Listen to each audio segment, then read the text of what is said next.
বাংলাদেশের এমন 3টি জনপ্রিয় গান যেগুলো জীবনে আপনি একবার হলেও শুনেছেন। নাম্বার 3, দুষ্টু কোকিল। কয়েক মাস আগে তুমুল ঝড় তোলা দুষ্টু কোকিল গান টিকটকে শুনেনি এরকম কোনো মানুষ খুঁজে পাওয়া যাবে না।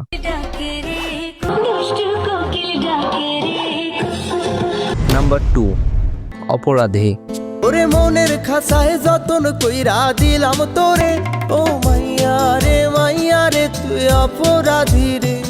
অপরাধী গানটা 2018 সালে রিলিজ হওয়ার পর মানুষের মুখে মুখে ছিল গানটা। ও মাইয়া রে তুই অপরাধী, ও মাইয়া রে তুই অপরাধী। And number 1, Dipanwita. আকাশ যখন তার ভীষণ নীল আকাশ আপন করেছো। এই 3টার মধ্যে আপনার পছন্দের গান কোনটি অবশ্যই কমেন্ট বক্সে লিখে যাবেন। আর দীপান্বিতা গানের জন্য তো একটা লাইক সাবস্ক্রাইব করাই যায়।